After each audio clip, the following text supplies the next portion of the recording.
Bueno, pues buenas tardes a todos. Gracias por vuestra asistencia presencial, quienes estáis en el salón, y gracias también a los que estáis conectados telemáticamente en este momento en directo a través del canal YouTube.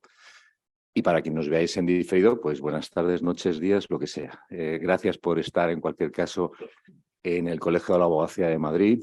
Es un honor, desde luego, para el colegio que hoy venga la Fundación Hay Derecho a presentarnos su informe. Voy a intentar ser breve, pero es un doble honor porque para mí, el caso en concreto, mi nombre es José Ramón Couso, diputado de la Junta de Gobierno, que acabamos de tomar posesión de nuestras funciones el pasado jueves.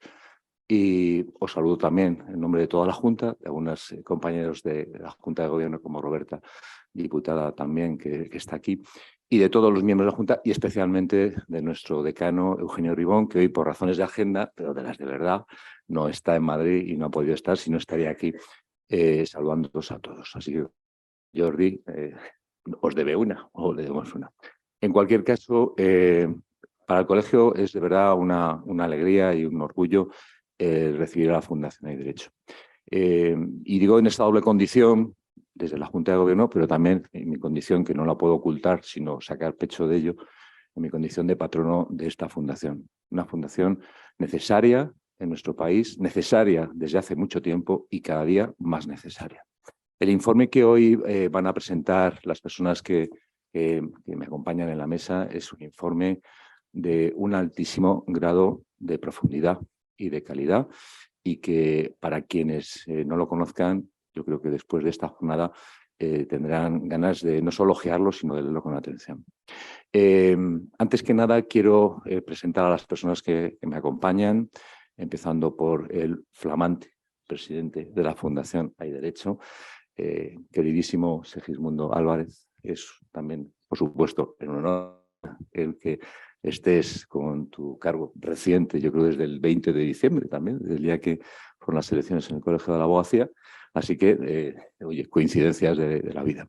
Gracias, Segismundo, y gracias también a quien ha sido presidente de la Fundación y que nos acompaña discretamente en segunda fila, queridísimo y admirado también Ignacio Gomá. Por supuesto, a Elisa de la Nuez, secretaria de la Fundación, alma mater. ¿Qué podemos decir de Elisa? Creo que todo el mundo la conoce, la admira, la lee, la escucha. Y a ver si también le hacemos caso. Pero bueno, esa es una cosa que tenemos que hacer todos. Gracias, de verdad, de todo corazón. Gracias, por favor, a Jordi Sevilla. Esta es tu casa. Nos decías que si se podían decir chistes de abogados. Digo que este es el sitio adecuado, por supuesto. Además es que hay mucho juego para ello. Luego nos reservamos en el turno de preguntas hacer chistes sobre economistas. Digo yo, no sé si lo podremos hacer o no. Pero en cualquier caso, mil gracias, Jordi. Es un lujo tenerte en esta casa, que es tu casa, igual que la de todos vosotros. Y por último, pero desde luego también bueno, dándole la enhorabuena a Safira. Hicimos una jornada hace muy poco en la Universidad Complutense muy bonita respecto a la transparencia. Y Safira es la directora general de la Fundación. Ella va a actuar de moderadora en esta presentación. Con lo cual, de agradecimiento por vuestra asistencia, de agradecimiento a la Fundación, a todos los ponentes, y espero que este acto sea, bueno, pues el inicio de una relación que creo que hay que profundizar con la sociedad civil, no solo la jurídica, por parte del Colegio de la Abogacía. Es vocación y voluntad de la Junta de Gobierno el venir a servir, no solamente a los abogados de Madrid, no a los abogados de España, sino en general a la sociedad. Somos agentes operadores, no solamente en el ámbito cesal, sino elemento necesario para la defensa del Estado de Derecho. Y esta fundación, desde luego, hasta donde yo sé, pues tiene esa misión. Gracias, Segis, y cuando quieras, por favor, toma la palabra.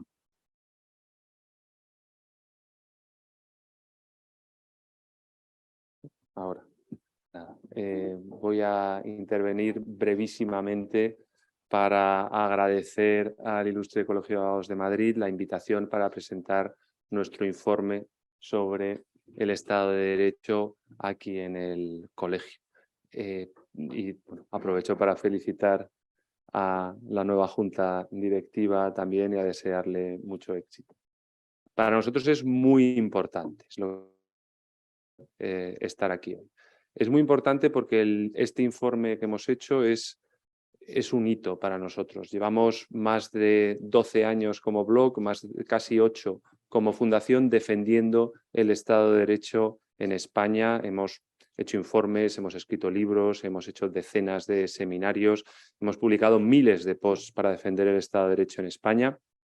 Pero esto es realmente un salto cualitativo por la ambición, ¿no? Por la extensión y la profundidad del informe. Por la extensión, porque vamos a tratar muchos de los temas que hemos ido tratando en distintos ámbitos y en distintos formatos, la justicia, la legislación, la transparencia, la defensa de los derechos fundamentales, y también en la profundidad. Es decir, no se trata ya de expresar una opinión simplemente o de recabar percepciones, sino verdaderamente de ir a fuentes primarias y de crear indicadores objetivos, indicadores cualitativos y cuantitativos que permitan dar una visión objetiva sobre cuál es la situación del Estado de Derecho en España. Es importante también para el país. No hace falta que les diga cuál es la situación del Estado de Derecho y la democracia, no solo en España, sino en el exterior, y los riesgos a los que estamos sometidos. No hay democracia sin Estado de Derecho, y sin democracia y Estado de Derecho no hay paz, libertad, justicia y prosperidad a medio plazo. Eso lo sabemos todos. Creemos que estamos creando una herramienta que nos va a servir no solo a nosotros, sino también a otras organizaciones y otras instituciones para saber verdaderamente cómo vamos, si estamos mejorando o no estamos mejorando. Y es especialmente importante hacerlo aquí, en el Colegio de Abogados, porque aunque el Estado de Derecho, como les decía, es cosa de todos, no solo de los juristas, nadie como un abogado para comprender la diferencia cuando hay un poder judicial o una justicia no solo independiente, sino eficiente, o cuando una ley se elabora de cualquier manera y para sacar titulares, o se elabora de una manera seria y es una legislación de calidad. Es importante también para nosotros porque somos una fundación que estamos creciendo, estamos en una fase de crecimiento y profesionalización, y necesitamos que nuestros amigos y las personas preocupadas por este asunto se comprometan.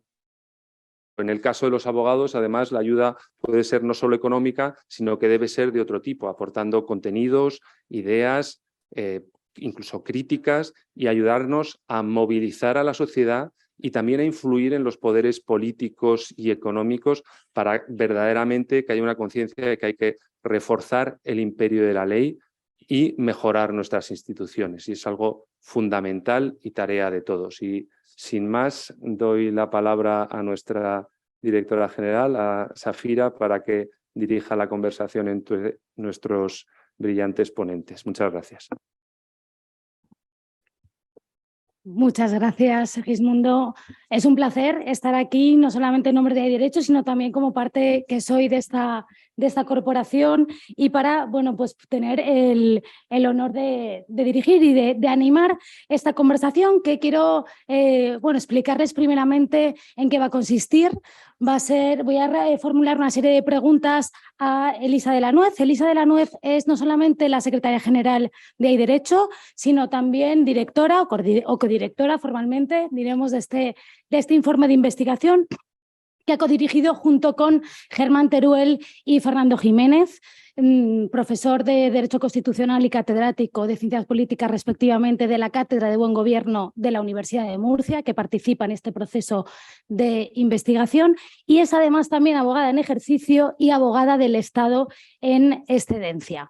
Le voy a ir preguntando sobre las cuestiones que aborda este informe para que las vaya desgranando, y posteriormente también dirigiré una serie de preguntas a Jordi Sevilla, que amablemente ha aceptado la invitación de participar en esta conversación, en la que queríamos contar con otra perspectiva externa de alguien que ha ocupado responsabilidades de poder, pero que también consideramos que puede aportar un criterio propio de valor, con autonomía de criterio. Jordi Sevilla, como saben, es economista, Es autor del reciente libro La España herida y ha sido ministro de Administraciones Públicas del Gobierno de España entre los años 2004 y 2007 y, entre otras muchas responsabilidades políticas, y también presidente de Red Eléctrica entre los años 2018 y 2020. Es además también miembro del Cuerpo Superior de Técnicos Comerciales y Economistas del Estado. Esto es, bueno, pues funcionario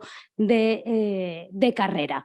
Le dirigiré también unas preguntas a Jordi Sevilla, pero lo que es más importante, a continuación tendrán todos ustedes la ocasión de dirigir directamente sus preguntas y ser parte activa de esta conversación en torno al informe, que desde ya también les expongo que es un informe que abarca los años 2018 a 2021, aunque también hemos tenido en cuenta tendencias más recientes de 2022, sobre las que sin problema van a poder también dirigir preguntas a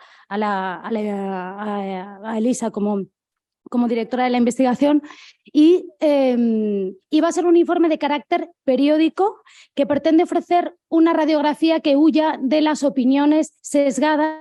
Podrá estar de acuerdo o no con las conclusiones del informe, pero lo que este informe ofrece es una fundamentación objetiva con base en indicadores cualitativos o cuantitativos de esa radiografía que ofrecemos para que ustedes se puedan finalmente formar su libre opinión. Y asimismo también les avanzo para que lo tengan en cuenta desde que vayan escuchando a Elisa.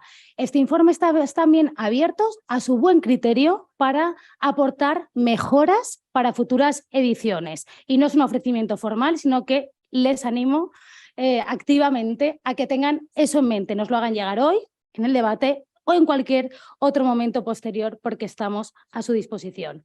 Y ya entremos en materia, y a mí me gustaría, Elisa, que empezases explicando en este informe, abordando cuáles son, cómo ha ejercido sus funciones de poder, principalmente cómo se ha ejercido la función legislativa en este poder y cuáles son los usos o abusos más reseñables desde el punto de vista de la afectación al Estado de Derecho en cómo ha funcionado el Parlamento en nuestro país. Cuando quieras.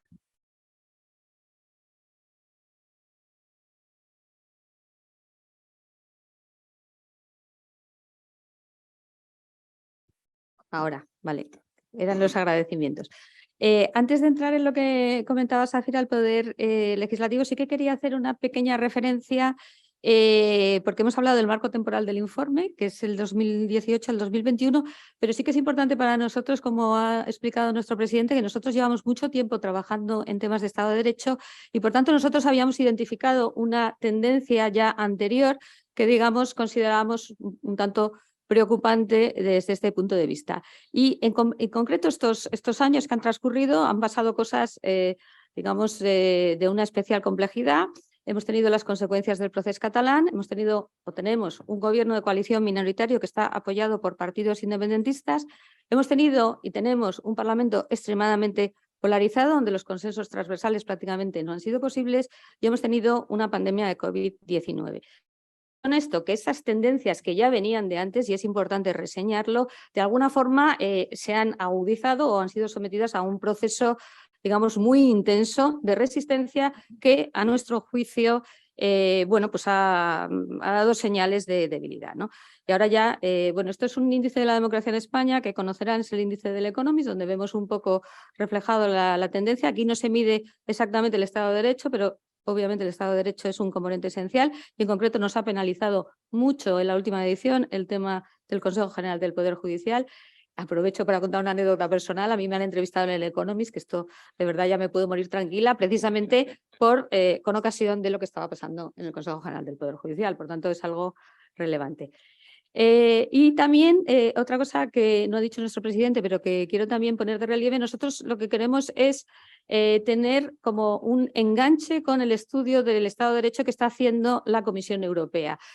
Como saben, este año va a ir la cuarta edición. Es un informe que se hace de todos los Estados miembros, pero claro, se hace siempre desde un plano muy genérico, intentando lógicamente ir a las grandes cuestiones y además desde un punto de vista que permita comparar entre diversos estados. Y a nosotros nos parecía que era muy importante que tuviéramos un enganche, y de ahí que los temas que nosotros tratamos en nuestro informe están alineados que los que trata el informe de la comisión, pero queríamos también descender un poco más al terreno y ver cuestiones que, digamos, que se ven muy bien desde cerca. Pero esto sí que creo que es importante, que nosotros estamos intentando, por así decirlo, ser el hermano pequeño, si se quiere, del informe del Estado de Derecho de la Comisión en España y siguiendo, digamos, las cuestiones que marcan, ¿no? Que eso también explica un poco de lo que hablamos.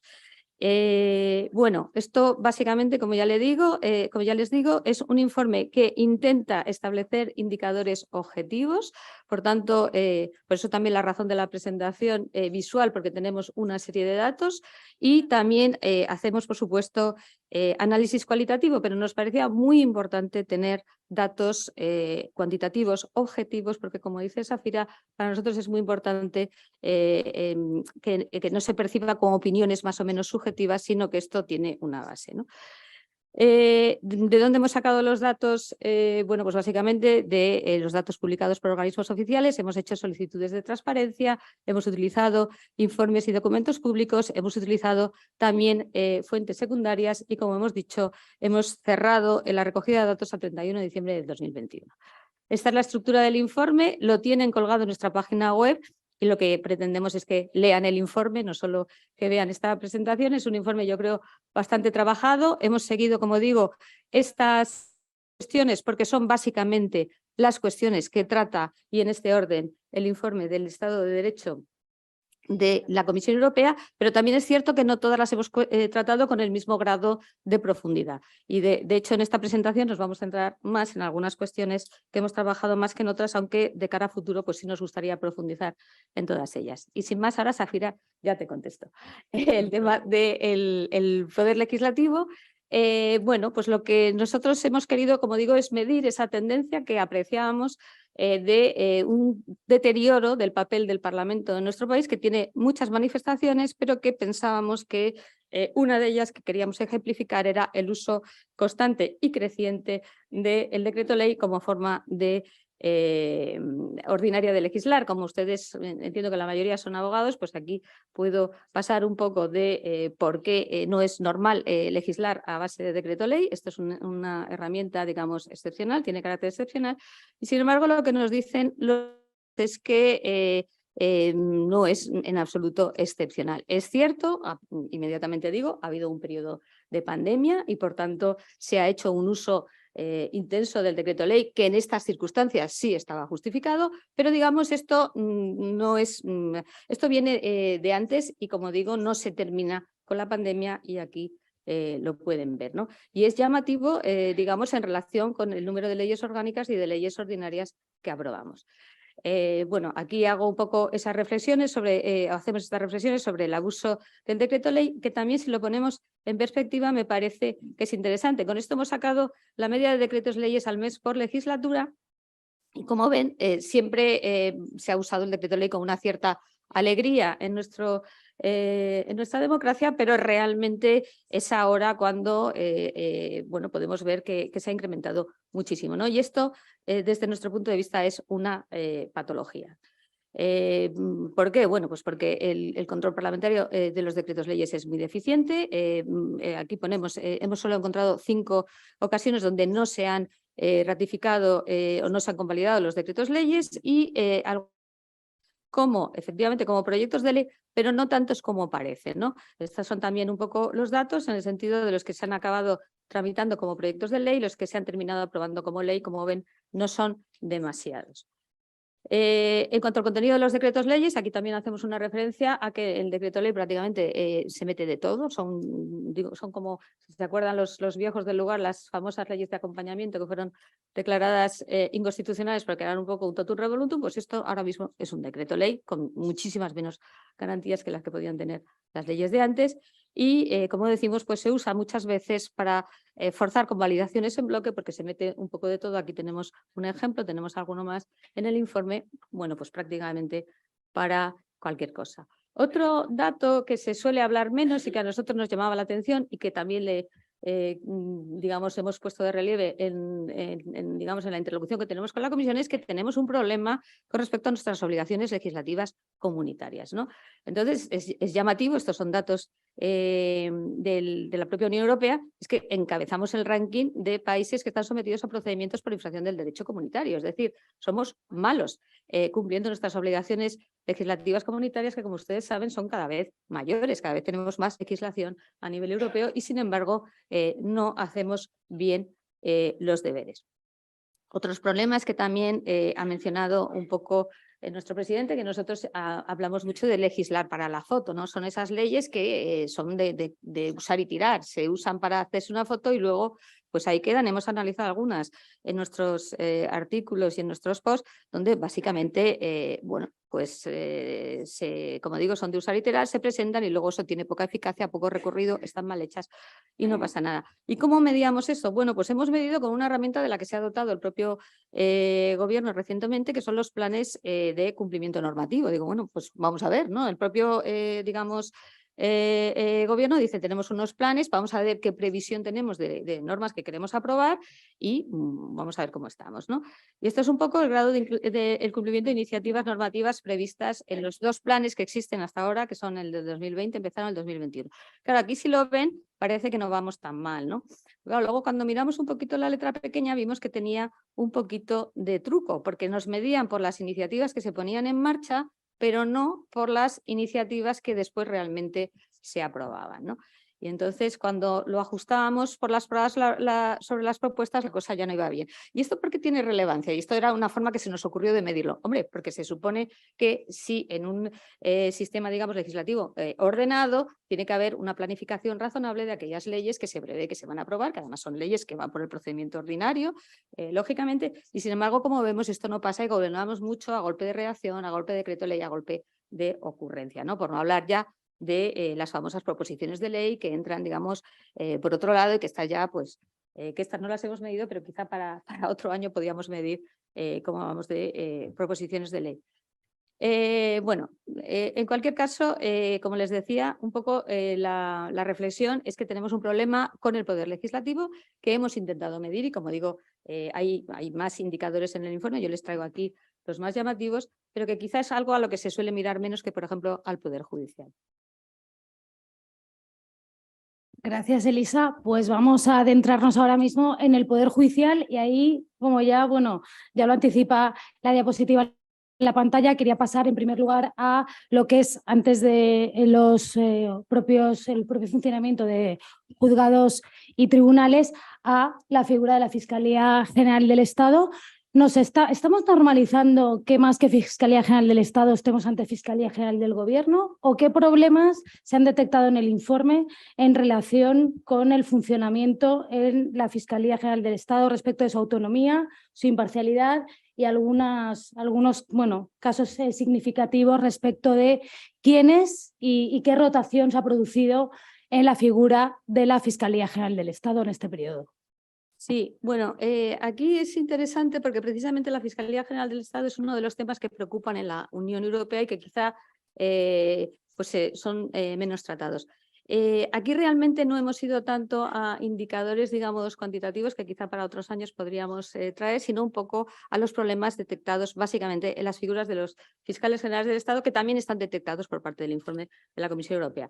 Aquí hemos puesto como un caso relevante, porque es el que abarca el periodo de nuestro informe, el caso de la anterior ministra de Justicia y después fiscal general del Estado, pero quizá lo que es llamativo, aunque no la diapositiva, es la rotación que tienen los fiscales generales del Estado, ¿no? En los últimos años. Es llamativo porque nadie cumple con el periodo de mandato por distintas circunstancias, normalmente dimisiones o no renovaciones, en fin, es algo bastante llamativo cuando lo que se intenta de alguna forma es que esa figura esté o debería estar lo más blindada posible por la importancia de sus funciones, ¿no?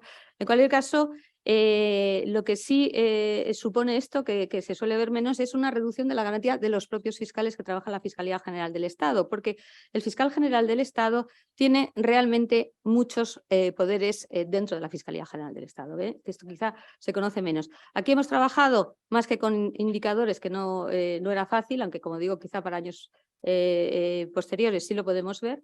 Uy, se ha apagado. Se nos ha ido. Hemos sido esto, nos están aquí.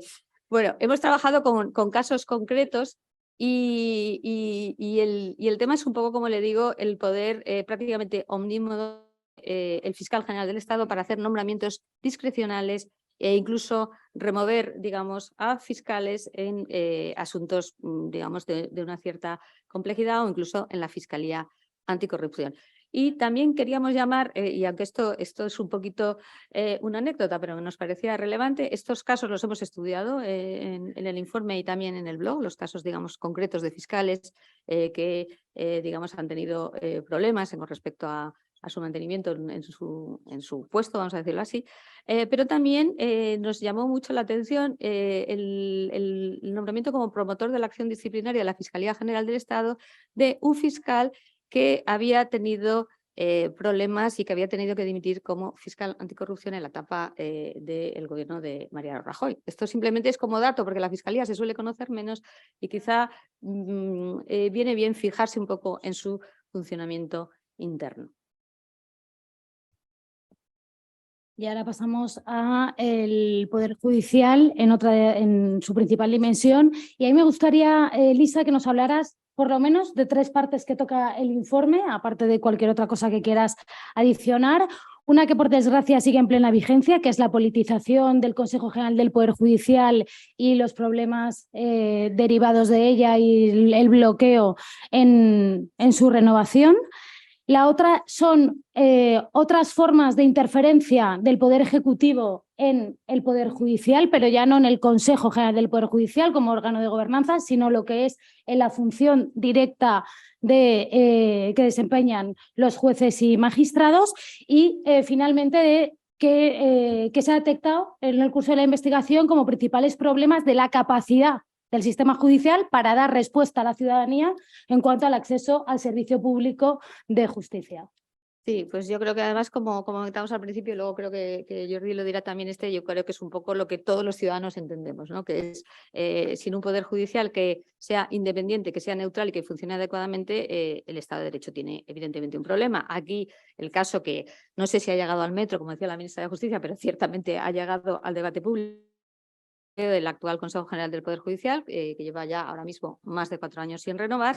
A nuestro juicio, nosotros desde la Fundación de Derecho hemos sido muy críticos siempre con el sistema de reparto por cuotas partidistas, que creemos que es básicamente lo que ha reventado en este momento, con lo cual esta es la situación. El informe de la Comisión Europea y, como decía también, el informe del Economist se fijan en este caso, es un caso muy llamativo, ¿no? Esta situación de bloqueo que se está produciendo y que, como saben, a día de hoy sigue. Pero claro, esto tiene una trascendencia que se suele hablar menos, que es que, puesto que el Consejo General del Poder Judicial está en funciones y se reformó la Ley Orgánica del Poder Judicial para que no pudiera hacer los nombramientos discrecionales, básicamente, que hace el Consejo General del Poder Judicial, pues esto está repercutiendo ya en el funcionamiento, básicamente, del Tribunal Supremo y de, digamos, los tribunales más importantes. Aquí tenemos los datos que ahora ya habría que actualizar del 21 de octubre del 2021.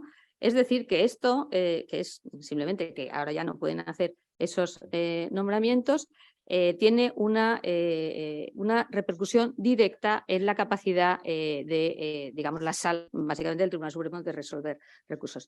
He pasado esto porque hemos introducido en las propuestas de solución que, como saben, hace poquito el PP presentó una propuesta para volver al sistema anterior de 12 vocales por parte de jueces y magistrados, pero si les parece luego hablamos, porque supongo que este tema les puede llamar la atención. Más que nada porque, como saben, el Partido Popular es evidentemente parte del problema y siempre ha jugado a este sistema de cuotas partidistas, pero bueno, simplemente poner de relieve que empieza a haber movimientos en este sentido. Y esto es lo que les quería decir. Este bloqueo del Consejo General del Poder Judicial, que parece cosas de políticos, que parece que no nos afecta, lleva a, digamos, problemas claros en los plazos de duración de los procesos en el Tribunal Supremo. Y los que somos abogados en ejercicio sabemos de primera mano que hay problemas en ese sentido, ¿no? Es decir, que hay menos magistrados, se ponen menos sentencias y los procedimientos se ralentizan. Y luego hablaba Safira de más que tienen que ver con la capacidad de no tanto con la politización o con la falta de independencia del órgano de gobierno de los jueces, sino con la propia capacidad del sistema judicial, ¿no? Y aquí hay un dato que siempre se pone de relieve en los informes, todos los informes que hemos leído y por supuesto a nivel de Comisión Europea, que es el número de jueces por habitante, que es bastante bajo en el promedio de la Unión Europea y que sobre todo cuando tenemos un sistema muy como dirían nuestros políticos, muy judicializado. Es decir, es que realmente pleiteamos mucho, ¿no? No tenemos aquí el dato, pero sí el dato de lo que pleiteamos los españoles es muy elevado, con lo cual conjugamos mucho pleito con pocos jueces por cada 100.000 habitantes. Este sería un poco la media, que como ven pues se mantiene prácticamente constante. Es verdad que luego la distribución por distintos órganos judiciales es digamos, diferente, pero bueno, aquí no entramos en esa cuestión. Pero sobre todo aquí sí que nos interesaba mucho destacar que se dice siempre mucho, es que no hay recursos, es que se invierte poco en justicia. Pues resulta que no se invierte poco en justicia, se invierte bastante razonablemente, como ven también, digamos, en este gráfico. Y por tanto, lo que nos tenemos que plantear es si lo que estamos invirtiendo lo estamos invirtiendo bien, ¿no? O si podemos tener, como tenemos la impresión, un problema de eficiencia y de eficacia a la hora de invertir.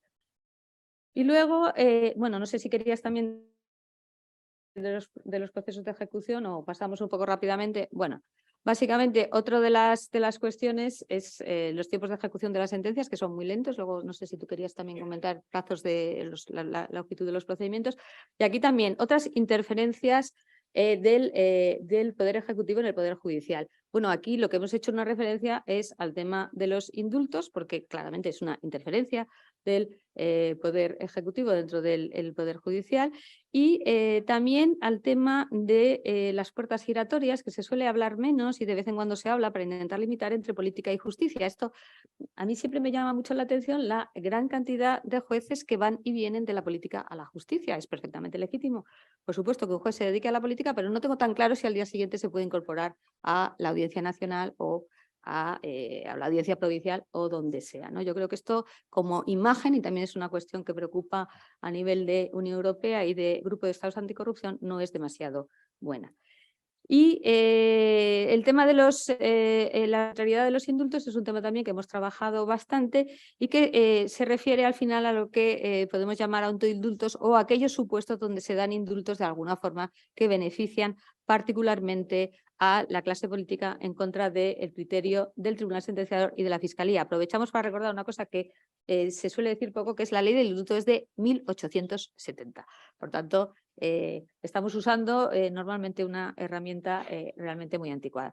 Esto también simplemente es para que vean cómo ha ido oscilando. Esto es una herramienta que nos han hecho, digamos, en la de inteligencia artificial para sacar el número de menciones a indulto o indultos, y como ven van cambiando según que haya o no indultos, digamos, socialmente debatidos encima de la mesa. Y bueno, con esto terminaría esta parte. Gracias, Elisa. Tenemos además presente, ahora no sé dónde sea ya, pero a Rafa Rivera, que es el hacedor tecnológico de las herramientas de inteligencia artificial aplicadas en este informe, en los se contienen de los debates. Se ha analizado con herramientas de metodología cuantitativa todo lo abordado en los consejos de ministros y en los debates del Congreso de los Diputados de manera muy pormenorizada. Aunque está discretamente, está aquí presente que nuestro ingeniero de telecomunicaciones y patrono de Derecho, parte del equipo de investigación también. En relación con el siguiente aspecto, el de la protección de derechos humanos en España, aunque este no es un informe que se centre, y aprovecho para aclararlo específicamente de manera profunda en esta materia, sí que se han monitorizado algunos aspectos, entre otros las condenas del Tribunal Europeo de Derechos Humanos a España, y ha habido un hallazgo curioso, al menos, ¿no, Elisa? Si nos lo puedes exponer. Efectivamente, este no es un informe sobre derechos fundamentales, lo tratamos de manera muy tangencial, pero sí que nos ha llamado la atención porque no nos condenan mucho en el Tribunal Europeo de Estrasburgo, es decir, que estamos relativamente bien, pero nos condena mucho por el derecho a un proceso equitativo. Es decir, nos condenan mucho por cómo funcionan nuestros, digamos, órganos judiciales, ¿no? Entonces, ese era un poco el dato que queríamos destacar, que tenía que ver con lo que hemos dicho antes sobre el Poder Judicial. Este sería un poco las sentencias que tenemos por violación de los derechos humanos, y que es llamativo porque son muy poquitas, lo cual está fenomenal, pero resulta que de esas poquitas, muchas o la mayoría son precisamente por la violación a un derecho, a un proceso justo, a un proceso equitativo. Y ahora pasamos finalmente a una parte que, bueno, a mí es una de las que más me gustan, porque aunque a veces se habla menos en el debate público, es una de las esenciales para la salud del buen funcionamiento del Estado de Derecho y de la separación de poderes, y es qué ocurre con los contrapesos institucionales y con esas otras autoridades o instituciones que tienen una labor de alguna respecto del abuso de poder y de poner límites al ejercicio o la actuación de otros poderes. Entonces, ¿qué ha arrojado ahí la radiografía de este informe? Sí, bueno, es muy interesante porque, como dice Safira, esto es lo que se suele mirar menos. Nos interesa muchísimo todo el tema de los contrapoderes, de los límites al poder.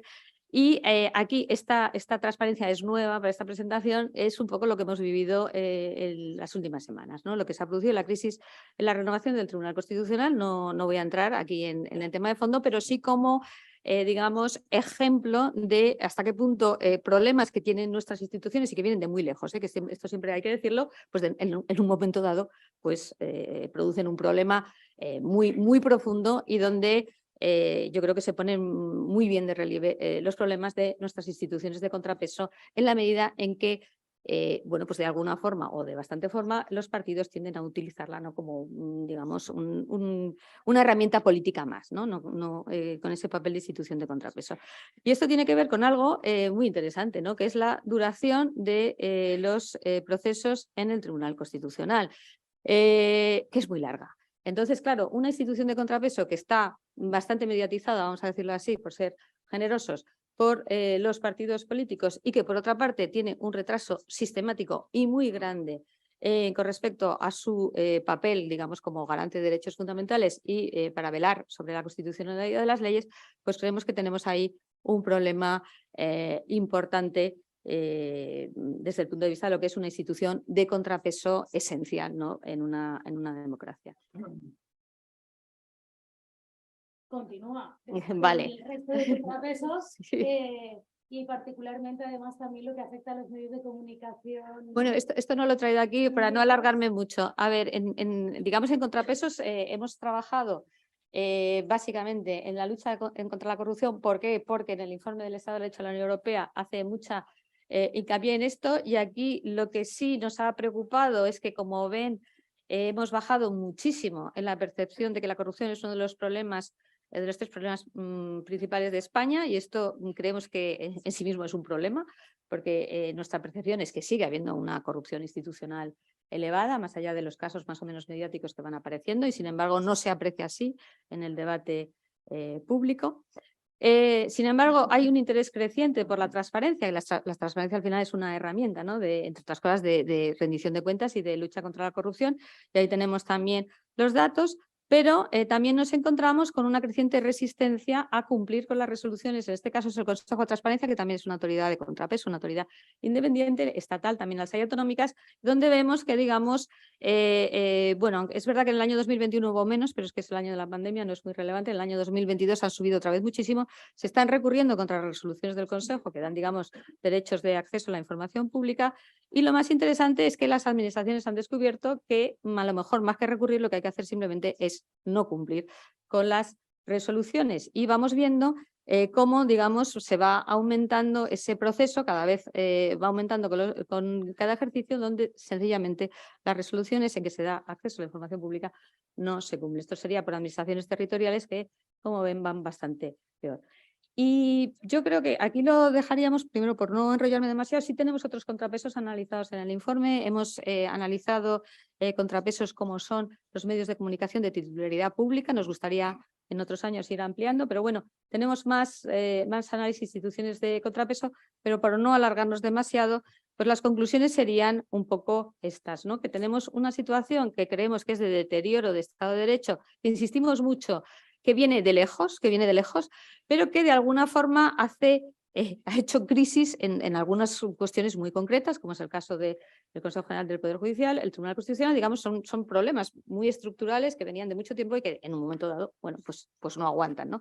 Y otros problemas de deterioro, si se quiere, quizá no tan llamativo como el tema del Poder Legislativo, de los decretos leyes, del Poder Judicial, pero que también están ahí y que no van mejorando porque realmente no se están abordando las reformas necesarias para hacerlo. ¿Qué nos falta? Bueno, pues nos falta estas instituciones de contrapeso neutrales e independientes, medios de comunicación públicos profesionales, sociedad civil organizada, y aquí las peticiones que siempre hacemos en público, ¿no? De ayudas para la Fundación Hay Derecho, porque realmente somos pequeños, tenemos pocos recursos y esto de verdad que es un trabajo que nos hace falta ayuda.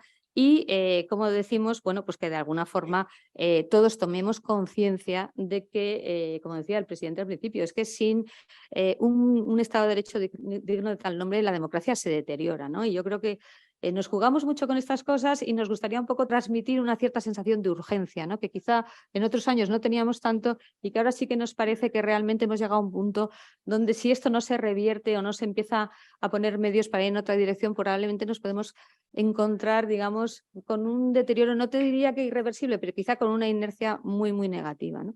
Y con esto termino yo la exposición.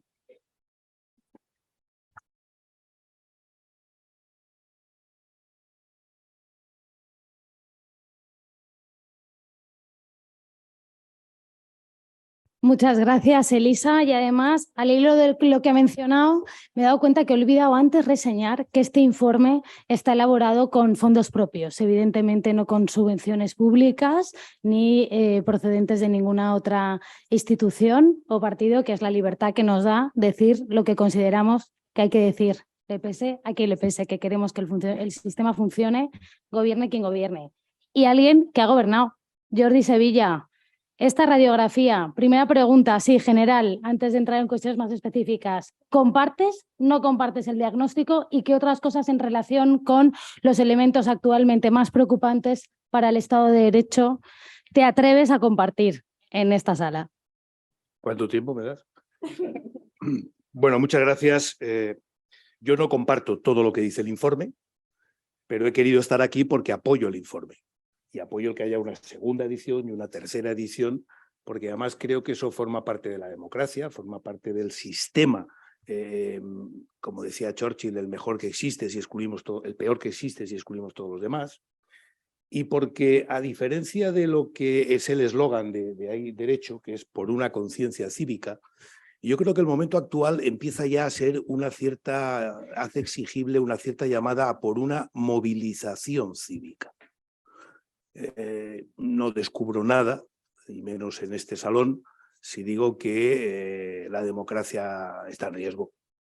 ¿Y qué queréis que os diga? Yo no quiero vivir en un sistema que no sea democrático, por muchas razones, entre otras cuestiones porque a la cárcel solemos ir siempre los mismos y no tengo ganas de ir a la cárcel por discrepar del gobierno o por tener opiniones propias.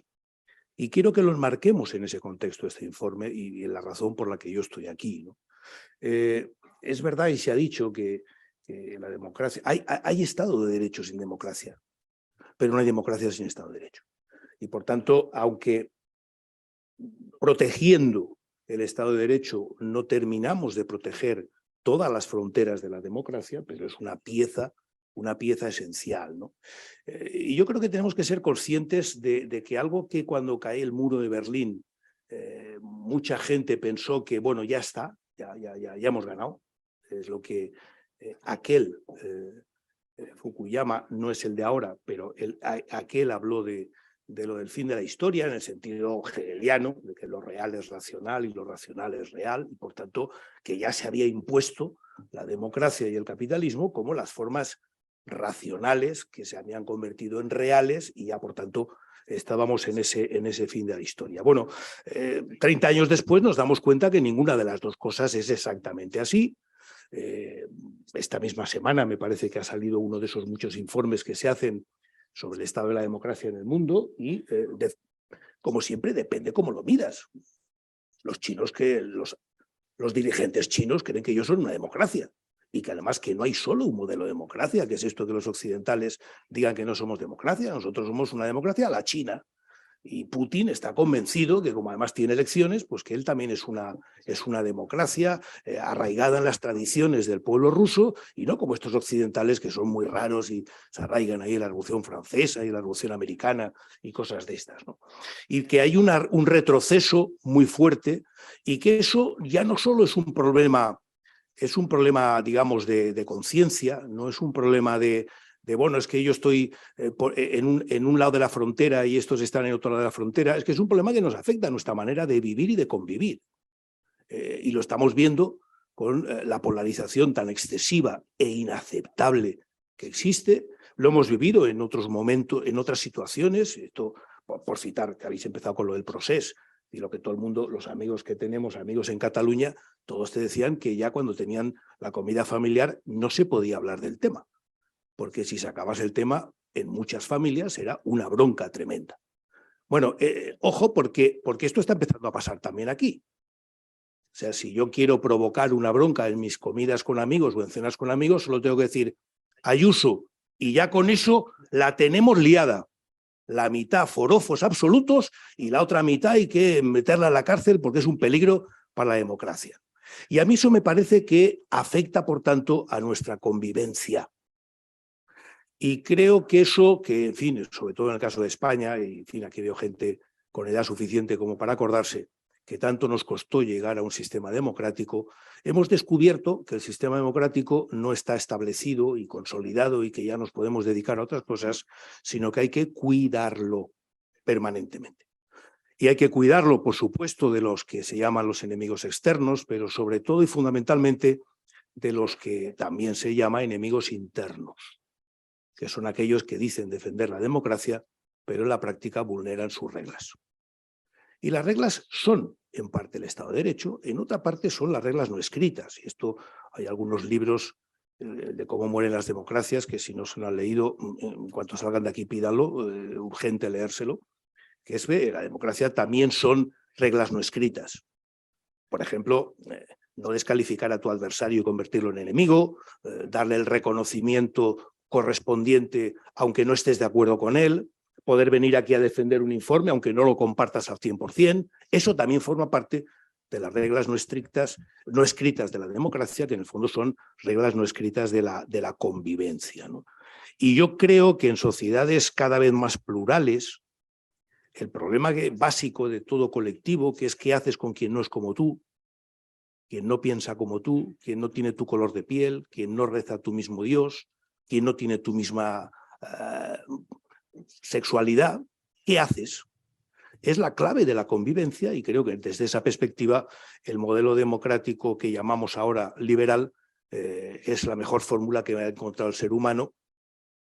Y yo siempre lo digo un poco de broma, equiparable a lo que fue la penicilina. Quiero decir, es uno de estos inventos que dices, joder, que no me lo toquen, podemos perfeccionarlo como se ha perfeccionado la penicilina, pero no podemos volver a una situación en la que no teníamos penicilina, y yo creo que no podemos resignarnos a volver a una situación en la que la democracia es a la Putin, ¿de acuerdo? Y por tanto, creo que la medida en la que se mida al menos ese esqueleto de la democracia, que es el Estado de Derecho, y se detecten sus fallos y se detecten la crítica suficiente a su funcionamiento con idea positiva, creo que es muy bueno también como parte de esa defensa de la democracia. Creo que además, y me engancho a lo de la idea positiva, y hay una frase que ya la repito mucho últimamente, y es que ya estoy harto de criticar a los políticos, y yo lo he sido, ¿eh?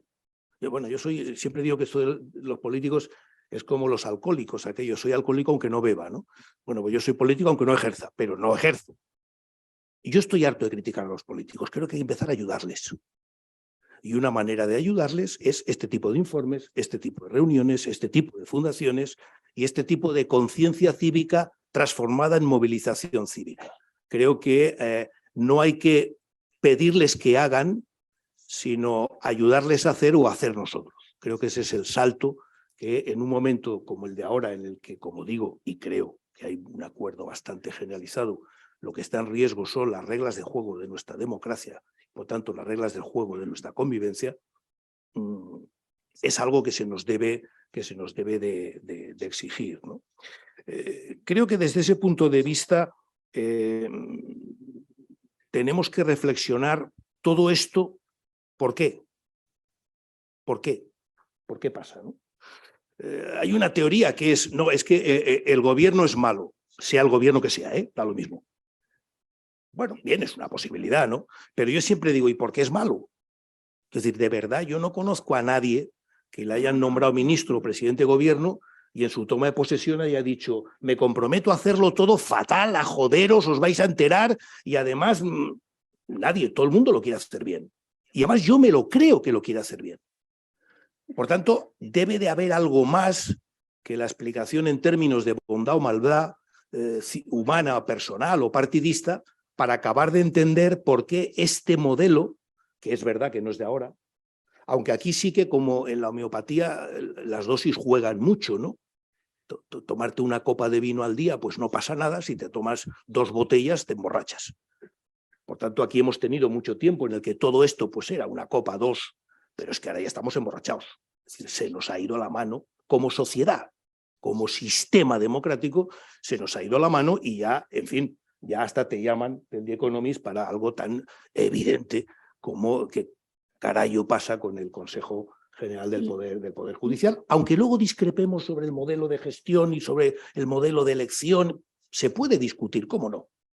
Por supuesto, se debe discutir, pero siempre con esa posición de respeto al adversario y voluntad de llegar a acuerdos. Zafira, me parece que no te voy a dejar que me hagas más preguntas. Es que te quiero repreguntar, pero... te quiero repreguntar ahí porque en eso que has sacado tú del por qué, parece que quien ejerce el poder, ¿no? Es muy recurrente justificar, estirar las costuras del sistema, del Estado de Derecho, cuando lo justifico en función del fin, ¿no? Como es una causa que considero sustantivamente defendible, sea la que sea, del color político que sea, estiro, pero claro, las costuras al sistema tiene que tener las garantías suficientes para que, ostente quien ostente el poder, existan esos contrapesos. Entonces, tú que has estado en el Ejecutivo, o sea, esa tendencia a utilizar atajos que afectan a la capacidad de otros poderes de controlar.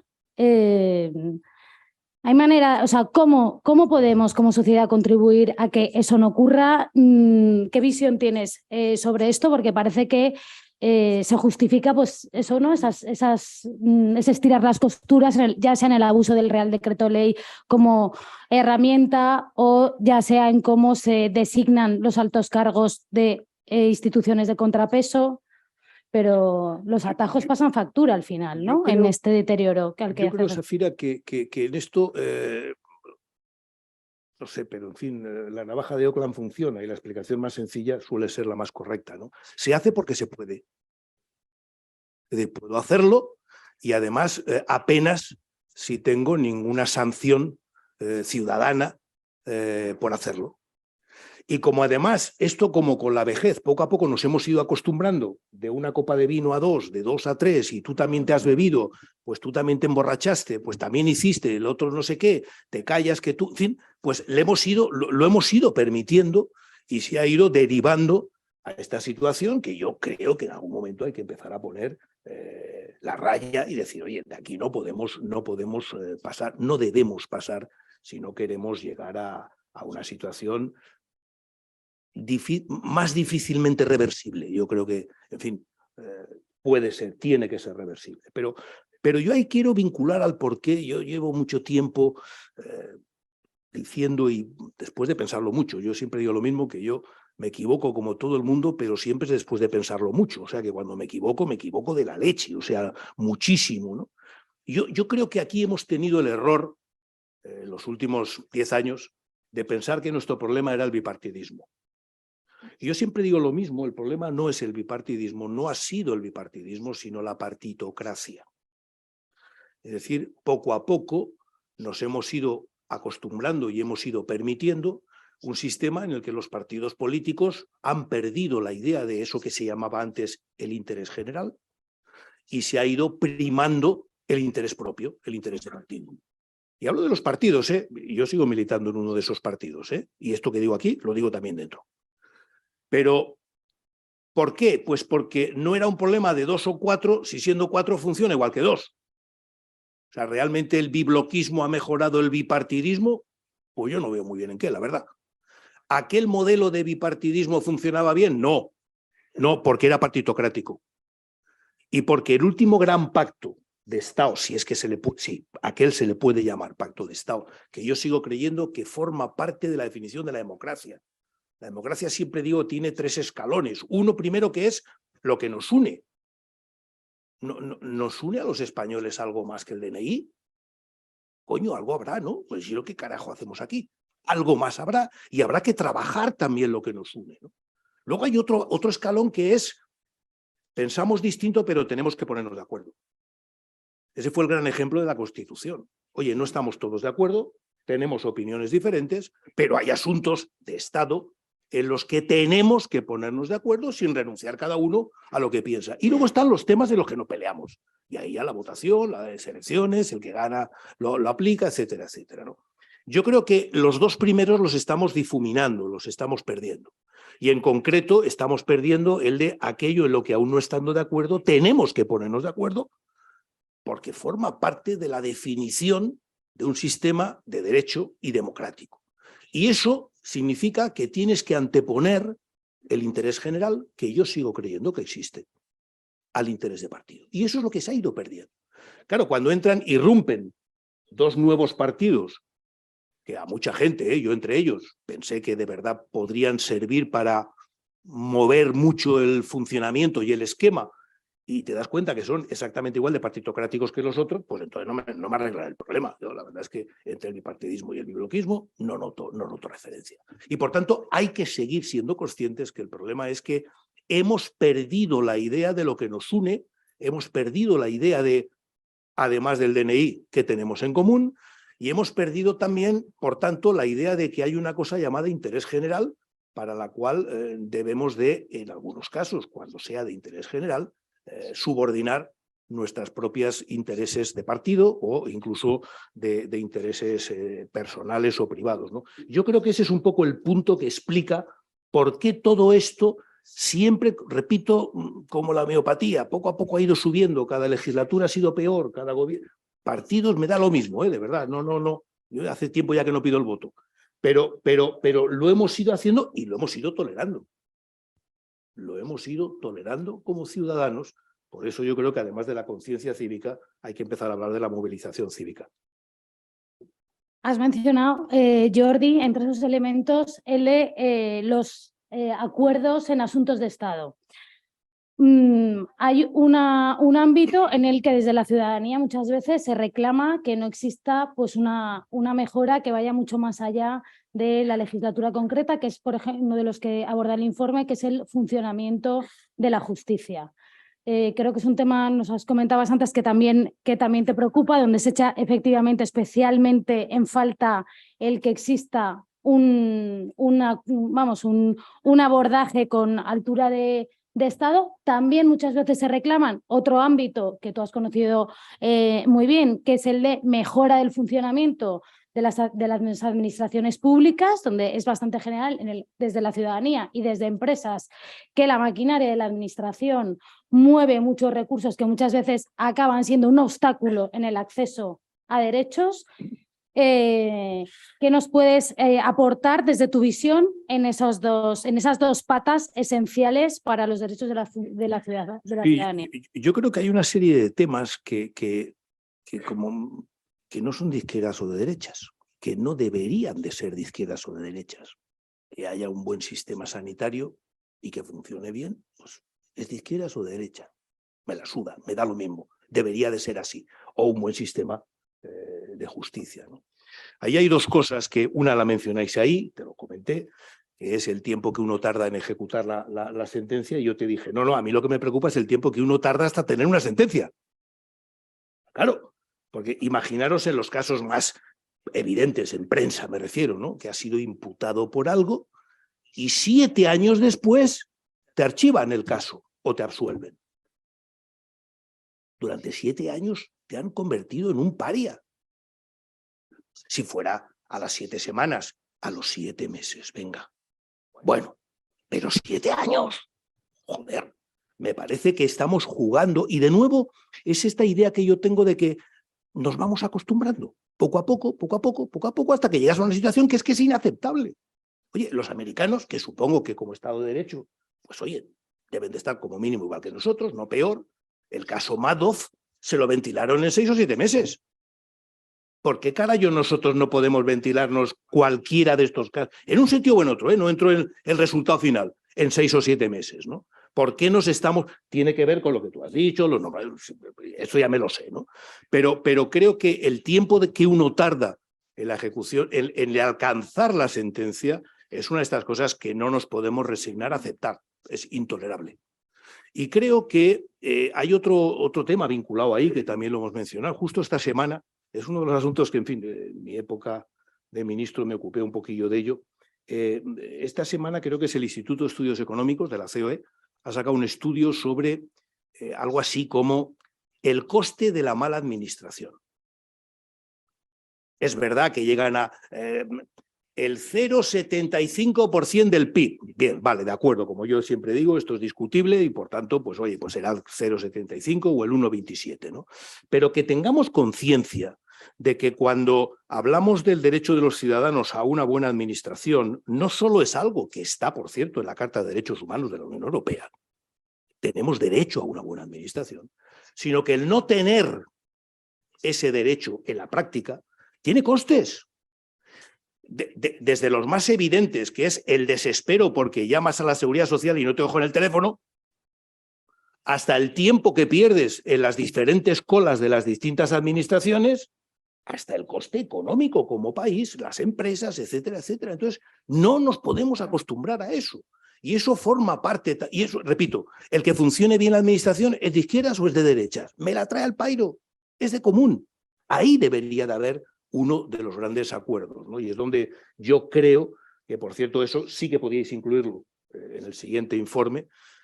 No sé si es exactamente Estado de Derecho o colindante, pero bueno, es decir, el funcionamiento de la administración en sentido amplio y en concreto en la justicia. Comentábamos antes que un socio de Hay Derecho acaba de sacar un libro, uno que es del Banco de España, no recuerdo el nombre, sobre el coste económico y el coste para las empresas del mal funcionamiento y de los retrasos que hay de la justicia. O sea, que es que tenemos que ser conscientes que el que eso no funcione no es, bueno, toda la vida ha sido así, bueno, contamos 2 chistes, 3 anécdotas, no, es intolerable. No podemos resignarnos. Punto. Gracias, Jordi. Voy a aprovechar este gancho que me has dado con lo del debate de Mora Sanguinetti y entonces voy a compartir con la audiencia que tuvimos un club de debate. Los clubes de debate Hay Derecho, los que convocamos a amigos Hay Derecho, que son esos ciudadanos como quienes estáis aquí, quienes están aquí, que apoyan con su cuota mensual el que podamos tener fondos independientes para hacer estos recursos. Y ese debate está grabado, está disponible en nuestro canal de YouTube y además cualquiera de las personas que se puedan suscribir a nuestro boletín mensual informativo, pues podrán recibirlo. Podrán recibir eso, podrán recibir el análisis que hemos hecho de las últimas cuestiones que han ocurrido sobre el Tribunal Constitucional y las mejoras concretas, las propuestas que hemos elaborado desde Derecho concretas para evitar esta situación, y podrán recibir además los primeros las conclusiones de la nueva investigación que vamos a hacer este año del funcionamiento de la administración. Además, cuando llega el eso por una módica cuota. Un chollo. Lo que estamos haciendo. Y aquí yo, el resto de preguntas que me apetecería formular las dejo aquí porque lo que toca es que dar paso a que tomen ustedes la palabra y que, por tanto, pues José Ramón, nos dinamices el diálogo en esta... Me permitís, igual que con Elisa, yo me permito dar un aplauso a Jordi por su intervención.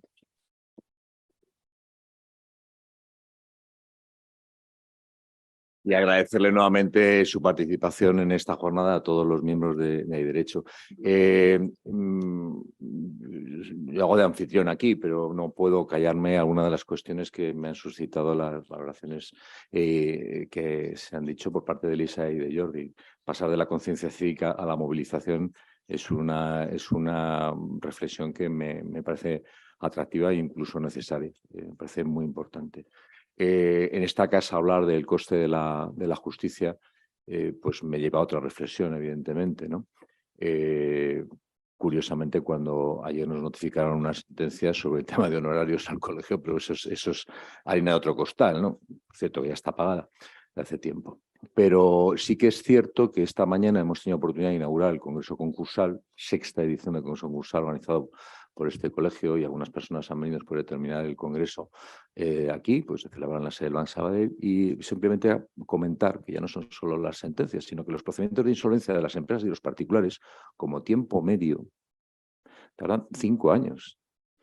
5 años. Eso no solo es destrucción de tejido empresarial, por supuesto, y aquí hay ilustres concursalistas también, patronos de la Fundación, sino es destrucción, por supuesto, de puestos de trabajo.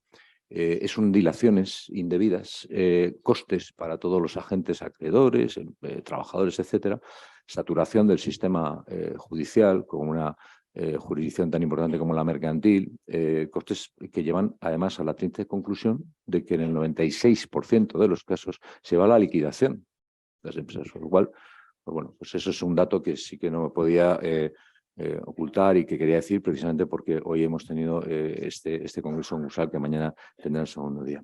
Y sobre el interés general, pues bueno, yo solamente decirle que es interés especial, desde luego, por parte del Colegio de la Abogacía, todo lo que habéis comentado, se comparta o no se comparta, pero sí que os invitaría, compañeros, a todos los que estéis asistentes, a que formuléis pues, bueno, las preguntas, las cuestiones que tengáis por conveniente, porque creo que son muchas.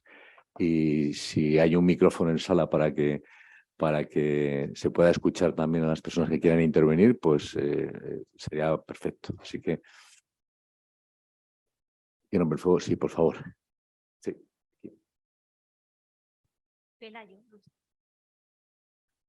Muchas gracias, ponentes. Gran evento de la Fundación. Yo quería hacer una pregunta relacionada con el último tema. Yo creo que no sé si hay una relación de causa-efecto o de correlación entre el funcionamiento del Estado de Derecho como tal, y lo que ya refleja muy bien en el informe, y el funcionamiento de la justicia o el funcionamiento de las administraciones públicas. O sea, ¿funciona mal la justicia porque funciona mal el Consejo General del Poder Judicial? ¿O ha funcionado siempre mal y da igual que se arregle el problema del Consejo General Judicial porque siempre seguirá funcionando mal? ¿O funciona mal la administración de la justicia porque funciona mal, pues, el Poder Legislativo o el Poder Ejecutivo, entonces por eso funciona mal la administración de la justicia? ¿O no hay ninguna relación causal entre una cosa y otra?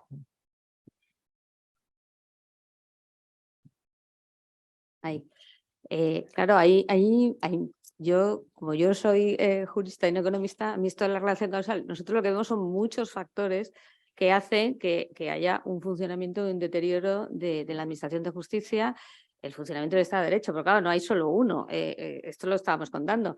El problema del Poder Judicial es un problema de politización, pero claro, repercute en el funcionamiento básicamente del Tribunal Supremo, porque ahora mismo nos están nombrando magistrados del Tribunal Supremo.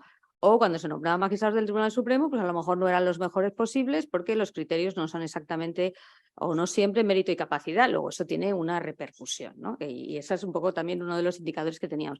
Pero evidentemente también una repercusión derivada del hecho de que tengamos un número pequeño de jueces por habitante, como insisto, en un país donde judicializamos mucho, o también puede derivarse, esto no lo hemos analizado, pero puede derivarse de una mala calidad de las normas que hace que haya que ir a un pleito porque hay inseguridad jurídica o porque no se sabe exactamente. Es decir, hay muchos factores a la vez. Yo no me atrevería a decir uno en concreto. Yo creo que nosotros hemos intentado un poco señalar unos cuantos, y quizá lo más interesante, un poco en línea con lo que decía Jordi, es la poca sensibilidad que hay sobre estos temas, ¿no? Nosotros en la Fundación lo que intentamos decir es que esto no es cosa de juristas, o no es cosa de abogados, o no es cosa de alguien a quien le ha pasado, o del empresario que está en un proceso concursal, es cosa de todos los ciudadanos, ¿no?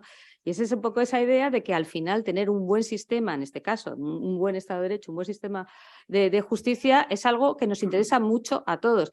Y quizás se ven un poco los casos estos más mediáticos, pero no, es un tema, yo creo que por eso el libro de Mora Sanguinetti es, yo creo, tan interesante, ¿no? Es que también nos cuesta en términos económicos, nos cuesta en términos de prosperidad, de oportunidades perdidas. Esto quizá es una cosa que no no es tan fácil de explicar como otras, ¿no? Porque no hay esa casualidad directa, es decir, pasa esto porque pasa eso, sino hay muchos factores, pero desde luego como sociedad es un tema que yo creo que deberíamos poner en el centro del debate, como ponemos lógicamente en el centro del debate la educación o la sanidad, ¿no? Y en cambio esto pues parece que no nos afecta tanto. Ese sería un poco lo que yo te podría contestar. No sé si tú quieres añadir algo, Jordi. Una reflexión a raíz de o al calor de, no tanto a la respuesta, que no me atrevo a decirlo, ¿no? Pero desconfiemos mucho de ante un problema conformarnos con buscar culpables. Busquemos soluciones. Porque una de las rasgos característicos del populismo que pone en riesgo la democracia es ese. Ante un problema, ¿a quién le echo la culpa? No cómo busco soluciones, ¿no? Por tanto, simplificar, no digo que tú lo hayas hecho, pero simplificar es decir, no, es que la justicia funciona mal por culpa de los políticos. Uno siempre piensa que cambian los políticos y ya está. No. Hay un problema estructural, hay un problema de todo lo que tú has dicho, del número, de la manera en la que se seleccionan, de los procedimientos, de las reglas. O sea, es mucho más profundo el cambio que simplemente eso pasa con la educación y pasa incluso con la sanidad. Yo creo que una parte importante de los problemas de la sanidad que tenemos hoy es porque hace 15 años no se hicieron las reformas que ya entonces había gente que planteaba que se tenían que hacer.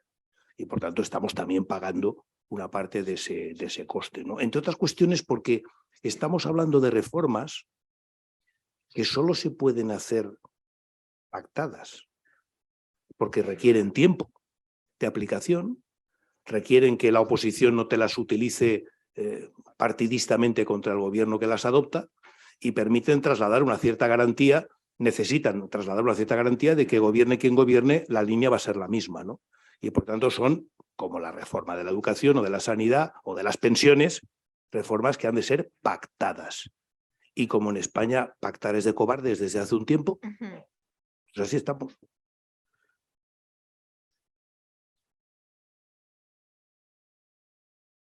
Yo creo que habías levantado la mano primero, sí.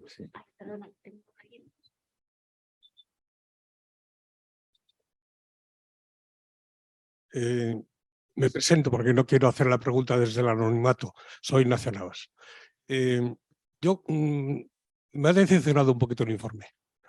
Lo que voy a decir no puedo decirlo con toda rotundidad, puesto que no he leído el informe en la página web, pero del resumen encuentro carencias. Por ejemplo, yo creo que la democracia, como todo, se aprende andando, ¿no?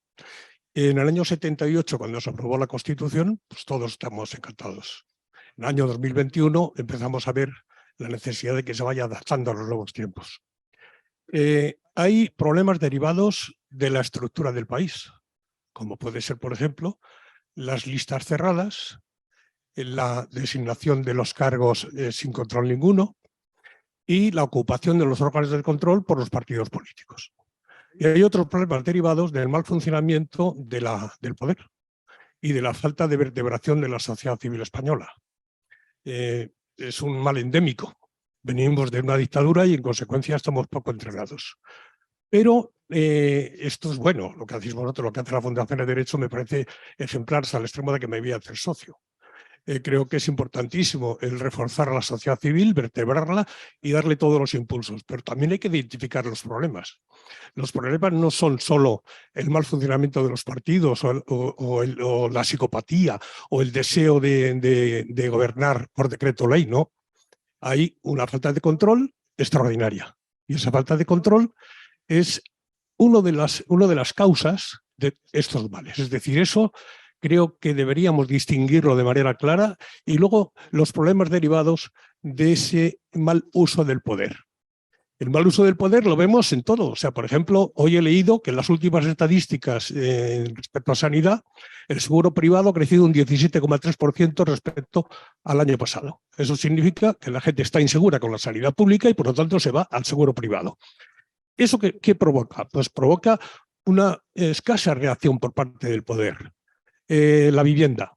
Pues yo resuelvo el problema derivando el problema a los que tienes más de 7 viviendas, que las pongan en el mercado y demás. Pero no digo voy a abordar una política social de construcción de vivienda. Eso es lo que yo he hecho en falta. Todas estas cosas son derivadas de qué. No creo que sea simplemente por el hecho de querer hacerlo mal, como decía Jordi Sevilla. Yo creo que lo quieren hacer bien, pero no pueden. ¿Por qué? Porque las arritmias que provoca el poder y las vinculaciones que genera, y esto es mío y esto es tuyo, me parece que es uno de los peores problemas que tenemos, ¿no? ¿Eso cómo se arregla? Listas abiertas. El diputado responde ante su elector, no ante el secretario general del partido. Y los órganos de control. El Tribunal de Cuentas, ¿quién lo nombra? El Consejo General del Poder Judicial, ¿quién lo nombra? El Tribunal Constitucional, ¿quién lo nombra? Tenemos que interrogarnos de verdad acerca de eso. Gracias. Sí, un poco por defender el informe completo, sí que hay algunas cuestiones que sí están. Por ejemplo, el tema de sacado solo el Tribunal Constitucional, pero hablamos del Tribunal de Cuentas, hablamos de otros órganos de control. Hablamos también del tema de la sociedad civil, lo que pasa es que yo no lo he sacado en esta pequeña presentación. No hablamos, sin embargo, del tema de los partidos políticos, ¿vale? Que quizás es una cuestión que podríamos plantearnos, el tema de la falta de democracia interna, entre otras cuestiones porque nosotros estamos intentando medir, estamos intentando sacar indicadores y esto no es tan fácil. Y también porque estamos, como he dicho al principio, muy alineados con el informe del Estado de Derecho de la Comisión Europea y hemos intentado tratar los temas que se tratan en ese informe, por lo menos, ¿no? Luego se puede añadir alguno. En cambio, yo creo que no vamos a tratar temas de políticas públicas, ¿no? Esto es un poco lo que hablábamos antes, esto es un poco la estructura básica de lo que consideramos que es el Estado de Derecho, pero el tema, por ejemplo, de políticas públicas en el área de vivienda o de sanidad nos parece fenomenal, pero en principio no entraríamos. Lo que sí nos parece interesante es, en la línea de lo que está usted diciendo, aquellas cuestiones que nosotros realmente veamos que pueden encajar en el informe del Estado de Derecho. A mí, por ejemplo, el tema de la democracia interna de los partidos es un tema que podemos, yo creo, quizá abordar para ediciones sucesivas en la medida en que podamos encontrar indicadores para medirlo, que creo que eso también para nosotros es relevante para no estar opinando este sí o este no, ¿no? Sino un poco, efectivamente, qué mecanismos hay. Y las otras dos cuestiones, como le digo, sí que están tratadas en el informe. Quería añadir una cuestión, Elisa, también. Hay algunos otros informes que quizá yo a raíz de esta pregunta sería interesante mencionarlos en este mismo informe global que ha hecho la Fundación aparte, específicos tocando alguna de las cuestiones que menciona, como es el conocido como dedómetro, que vamos a actualizar en este año, sobre cómo se procede a la designación de los altos cargos de las entidades del sector público, ¿no? Si se corresponden los perfiles de esos cargos que se designan de manera discrecional. Se desarrolló en la Fundación un sistema propio de 36 indicadores para poder analizar si cada una de las personas designadas por su perfil de conocimiento técnico se adecuaban a lo que la normativa exige, porque una cosa es la discrecionalidad y otros que se estén colocando ahí a las personas que no se adecúan, ¿no?, a hacer una adecuada gestión alguna adecuada gestión pública, ¿no? Entonces, por añadirlo complementariamente. Sí, había otra pregunta, ya tienes el micrófono, sigue. Sí, hola, buenas tardes. Bueno, yo sí me he leído el informe del Estado de Derecho y me ha parecido magnífico, como todo, criticable y mejorable, pero la verdad es que solamente puedo daros la enhorabuena. Hay una cuestión de los contrapesos que no ha comentado Elisa, que me parece muy importante, su mención en relación a una sociedad civil pobre en España. Precisamente, Jordi Sevilla, cuando hablas de la movilización cívica, no puedo estar más de acuerdo. Yo creo que esto tiene que ver seguramente mucho con la educación. A mí me da la impresión de que más allá de los que estamos aquí y en un círculo bastante reducido, en general esto le trae al pairo a la mayor parte de la población y seguramente no lo entiende. Porque yo, en fin, hablando a lo mejor estas Navidades con gente que supuestamente tiene una cierta formación, esa es la percepción que tengo, ¿no? Entonces, yo creo que hay una parte de todo lo que estamos hablando que seguramente tiene que ver con la educación y la formación. Jordi también hablaba de la polarización. Yo creo que gran parte de lo que nos está pasando efectivamente es un tema de polarización. Lo que está pasando en Estados Unidos es un tema de polarización. Lo que ha pasado en Brasil es una cuestión de polarización. Ellos van por delante, claro, a lo mejor dentro de 15 años nosotros nos ponemos a su nivel, ¿no? Y al final la polarización es una cuestión, creo, sobre todo de educación y de formación. Porque cuando uno tiene una mínima educación y formación, es difícil que esté polarizado porque normalmente las cosas no suelen ser ni blancas ni negras y suele cuestionarlo todo. Yo creo que tanto por parte de la izquierda como por parte de la derecha se lanzan mensajes de adoctrinamiento en un sentido y en otro. Pero yo oigo pocos mensajes, pocos contenidos, incluso en las empresas, relativos a, por ejemplo, el pensamiento crítico. ¿Por qué no fomentamos el pensamiento crítico? Si se fomenta el pensamiento crítico, seguramente es mucho más difícil estar polarizado, porque todo tiene su punto. Y entonces, antes hablabas tú, Jordi, de los políticos, y hay que ayudar a los políticos. Yo no sé si el problema es de los políticos que han ido polarizando la población o de los ciudadanos que han ido polarizando los políticos o que se ha ido retroalimentando los dos. Yo no lo sé. Lo que sí que creo es que es una cuestión de falta de educación y de ridiculizar desde la sociedad civil, de ridiculizar a través de organismos, de fundaciones, de lo que sea, todos aquellos planteamientos simplistas que continuamente estamos escuchando por parte de los políticos y en los medios y que prácticamente todo se lleva a un extremo pues realmente hasta ridículo y que de alguna forma pues puedan ver que cualquiera de los planteamientos que se están haciendo pues evidentemente pues no tienen un pase. Yo creo que no lo sé, al final es una reflexión, pero también es mi pregunta, ¿cómo creéis que se puede desarrollar esa movilización cívica, ¿no? Porque al final, insisto, o sea, yo creo que gran parte de lo que nos pasa es una falta de educación generalizada cada vez mayor de la población en cuanto a capacidad de pensar, ¿no? Yo estoy totalmente de acuerdo. Es decir, yo creo que el problema de la comprensión de estos problemas y que la polarización dificulta esa comprensión es innegable.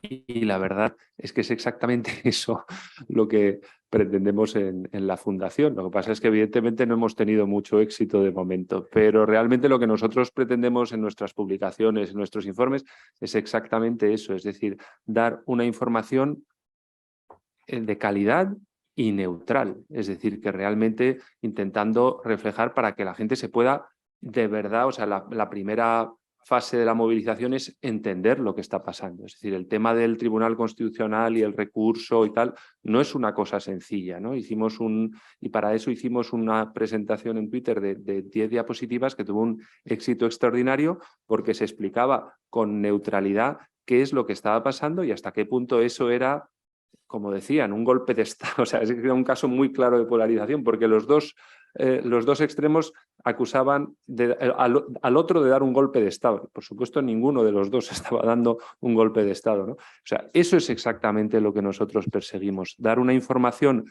rigurosa para que la gente pueda hacerse y por eso tratamos de cuidar tanto la neutralidad. Pero es complicado. Yo no tengo la respuesta, aunque trabajo en ella.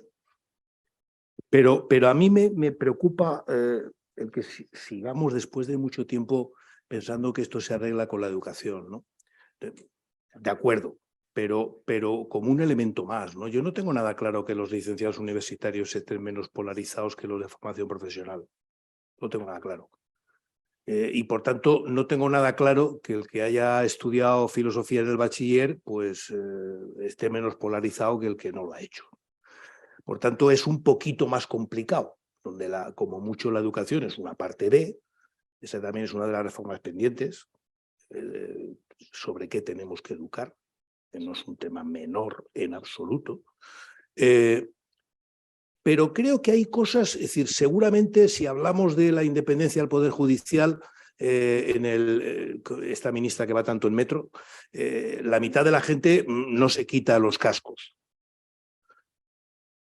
Pero si tú empiezas a decir lo que ya estamos viendo, oye, es que no podemos, y no estoy hablando de partidos, porque esto pasa con todos los gobiernos y en todas las comunidades autónomas, o sea, que no me entendáis en esa clave. Pero no podemos aceptar que haya los líos que hay en las urgencias en los hospitales, o no podemos aceptar 5 años para un procedimiento de quiebra. Es que no podemos aceptar ese tipo de cosas, la gente sí que lo ve. Y resolver esos temas te dinamita este funcionamiento del Estado de Derecho. Por tanto, a lo mejor aquí habría que ir más del menos a más que del más al menos. No sé si me explico, pero más a los casos concretos que la gente sí que lo ve, o a la política de vivienda. Oye, es que no podemos aceptar que los jóvenes no puedan comprarse un piso ni pagar un alquiler. No puede ser. No podemos aceptarlo. Somos una de las 10 grandes economías del mundo, pero ¿de qué cojones va esto? Y eso, Cuando tú dices, ¿cómo se resuelve? Siéntense, pongan más recursos, hagan la política de otra manera, entiendan que la política es resolver problemas, no utilizar el problema contra mi adversario. Es decir, puede ser la manera de empezar a que los ciudadanos dejemos de ser espectadores de un show y pasemos a ser protagonistas. Pero en fin, yo nunca he perdido mi vena utópica. Sí, había otra pregunta por aquí y luego usted. Sí, sí. Gracias. Muchas gracias. Yo quería ver una cuestión en relación con el coste económico. Porque, bueno, yo creo que está claro, ¿no? Que la falta de seguridad jurídica tiene un coste económico porque afecta a la inversión. Esto no hay duda, pero a lo mejor es más complicado de medir. Pero luego hay otro coste económico que afecta directamente al presupuesto, que es la mala regulación o la mala forma de legislar en el ámbito tributario. Y es que últimamente muchas veces estamos viendo que se adoptan leyes pues a través de reales decretos de ley. Ahora la proposición de ley se ha puesto de moda. Unas porque me apetece sacar un impuesto a los ricos o lo que sea, a veces con un mensaje como muy demagógico. Otras, reales decretos de ley que se sabe desde el principio que no son correctos en su tramitación legislativa y que van a acabar anulándose. Y últimamente estamos viendo unas devoluciones millonarias con unos intereses millonarios que van a cargo del presupuesto público, que esto a lo mejor sí que es algo que se puede medir, porque sí que son unas consecuencias económicas más fáciles de medir. Sí, o otra cuestión son las sanciones impuestas por la Unión Europea, ¿no? Que habéis mencionado el número de infracciones. Entonces estas dan lugar a multas y las multas que nos imponen son multas millonarias. No sé si esto es una cuestión que os habéis planteado medir o que, bueno, yo creo que podría ser útil. Sí, las multas de la Unión Europea sí las hemos visto y yo creo que las mencionamos, o sea, no las tenemos en gráfico, pero creo que sí se mencionan. Pero vamos, eso se pueden medir porque están y lo que nos está costando. Las otras indemnizaciones, la cosa sería, claro, para nosotros también es importante que haya un repositorio que sea fácil. La cosa sería, claro, para nosotros también es importante que haya un repositorio que sea fácil, claro, porque todo el mundo sabe, a mí me han condenado tal, pero claro, habría que ver. No sé si quizá a través del Consejo o a través de peticiones de transparencia, si podemos de alguna forma ir a un sitio y digan, todas las indemnizaciones que han sido a cargo del Estado, pues por anulaciones de normas, por lo que sea, ¿no? Pero sí es una buena idea, porque eso, como dices tú, pone un poco números concretos de lo que cuesta, en este caso, legislar mal, ¿no? O sea que sí tomo nota. Sí, usted, por favor, sí. Gracias. Sí, Sí. yo he vivido los años 70 hasta en la actualidad, sigo trabajando de forma honrada. La primera forma de ingresar en la administración es cuando necesitaban un asesor y yo me presenté y de aquel día dijo el jefe de la asesoría, es usted el designado ya, voy a contar y voy a procurar que usted sea de carrera. Bien, llegaban los informes con mucha influencia. Es que ha venido personas que no puedo hablar porque era la máxima institución, la viuda, llevaba con un expediente y me tocó a mí. Éramos 5 asesores. Entonces el jefe de la asesoría era un señor de jurídica y técnica, porque soy ingeniero y abogado, entre otras cosas, y dijo, aquí los informes siempre los han respetado en el Tribunal Supremo. Esta es la lección que le doy. Usted tiene que hacer los informes y todos los días pasaba revista. Éramos 5 y cuando había un informe como el de esta categoría, que era una viuda con mucho poder, no puedo decir el nombre, ya está bien. Bueno, pues no. Yo resuelvo el informe, nos reunimos y el informe que había hecho estaba bien. Bien, pues así se resuelve. No había presiones políticas de ningún tipo. Y yo en la facultad era muy conflictivo porque le decía al catedrático, esto por qué no se hace así en los temas, todo es en seguridad social, porque se hacía estos cálculos y no otros, con profesionales. Pues no. Yo fui profesional de tal forma, he hecho informes y nunca ningún político me los ha tirado para atrás. He tenido la suerte.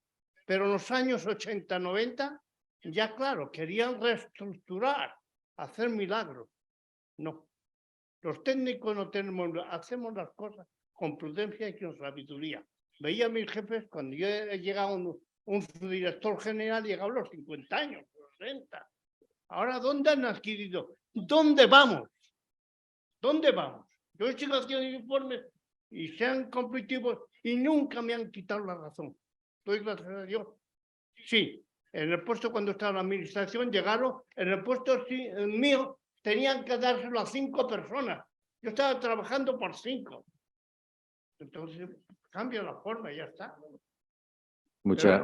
Pues la única forma de salvar de aquí no es con progresistas ni con dictadores, como llaman. Empiezan, se lían uno con la otra. Es absurdo que puedan tener estos enganches. Usted es un profesional y nada más. Y yo les aplaudo a ustedes y le honro, de verdad, que es algo que necesitamos todos los españoles. Instituciones de esta naturaleza, que con el saber se lleguen a hacer las normas que beneficien a todo el mundo y que son útiles a la sociedad, que es lo que nos hace falta a todos. Pues muchas gracias por su participación y su intervención desde la experiencia y la sabiduría, compañero. Y tenemos una última pregunta por aquí, porque nos vamos de tiempo. Muchas gracias.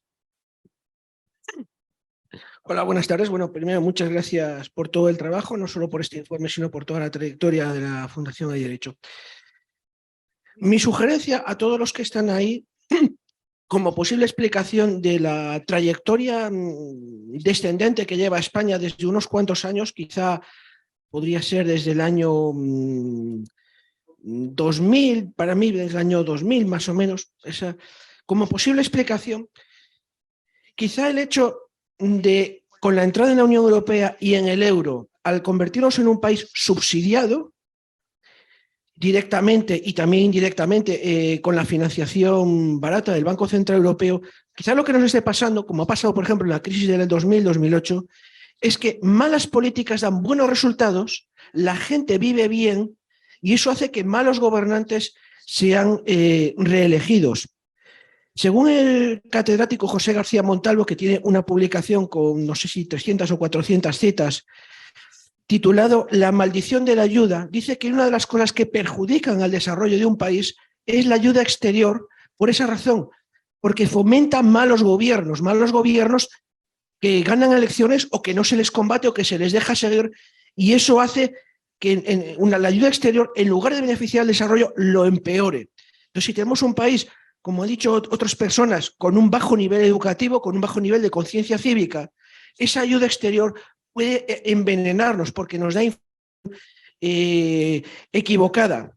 Ya se ha hablado mucho, no hace falta repetirlo, el caso de la crisis tremenda que hubo entre el 2000 y el 2008, de cómo con esa financiación barata que tenía la banca española, pues los políticos españoles vieron pues, que con políticas de corto plazo ganaban elecciones a costa de dejar un problema enorme de rentas a hijos y a nietos. Entonces yo propongo a todas las personas que están aquí esto como posible hipótesis, porque sí que parece que con la entrada en el euro y en la Unión Europea, que fueron cosas buenas para el desarrollo económico, pero quizá con esa mala lección de que malos gobiernos se lleva bien, nos haya podido perjudicar. Muchas gracias. Creo que esto es para ti, Jordi, ¿no? Esto es economía. Yo discrepo radicalmente, no es lo de los buenos o malos gobiernos, ¿no? Sino en la causa y la razón. Primero porque no creo que seamos un país subsidiado, en absoluto, al menos no más que otros muchos, y además creo que a diferencia de otros hemos aprovechado muy bien esa ayuda y por tanto ese subsidio se ha convertido en un incentivo para cambiar, ¿no? Tampoco participo de esa idea de que España lleva 200 años en decadencia, ¿no? Porque no hay datos que lo justifiquen, lo siento, pero no miras cualquier dato, el PIB per cápita, nivel de educación, nivel sanitario, alargamiento de la vida de la edad de muerte, en fin, cualquier dato que mires te dice que no, lo cual no quiere decir que no haya problemas, ¿no? Ojo. Pero Jordi, si me lo permite, el crecimiento económico de España desde la transición hasta ahora es de un 1,5% al año, es bajo. Lo siento, pero eso no hay ningún dato en el que usted se pueda basar para decir PIB per esto. cápita, renta constante, desde el 77. Sea más que duplicado. Sea más que duplicado. Pero al año es un 1,5%, es poco. Bueno, yo lo que digo es que sea más que duplicado. En este momento tenemos, y simplemente con el año 2000, y no, repito que no, del 2000 aquí han gobernado todos los partidos, o sea que no estoy haciendo ese tipo de lectura, ¿no? pero tenemos 4 millones más de afiliados a la Seguridad Social, tenemos una tasa de paro más baja, tenemos un PIB más elevado. Este año pasado, por ejemplo, la economía española ha seguido exportando, es decir, no ha perdido capacidad competitiva, está ganando cuota de mercado. Este año pasado, la economía española ha recibido un récord de inversiones extranjeras directas, lo cual quiere decir que generamos confianza. Yo creo que ese problema no es porque no hay país que resista desde el 98 hasta aquí en caída. Entonces, como diría el otro, ¿desde dónde empezamos? ¿No? Porque claro, si ahora estamos como estamos, entre las 10 economías del mundo más importantes y llevamos 200 años de caída, joder, ¿dónde estábamos? ¿No? Yo creo que ese no es vamos, no lo comparto. Creo que además los datos, yo todavía formo parte, en fin, creo que aquí no soy el único, de generaciones en las que se nos decía una cosa son los datos y otra la interpretación de los datos. Y yo todavía creo en eso y la verdad es que los datos no avalan esa opinión, sin que esto quiera decir, y yo lo sostengo, que todo esto que estamos analizando nos está haciendo ir con un freno de mano. Yo creo que podríamos ir mucho mejor, que podríamos ir mucho más rápido si simplemente quitáramos estos frenos de mano, que es el funcionamiento de todo lo que estamos hablando, incluido el funcionamiento de la clase política. Bueno, pues he preguntado a los ponentes, gracias por vuestras preguntas. He preguntado a los componentes de la mesa si querían de alguna manera cerrar el acto. Me dicen que no. Solo puedo, en nombre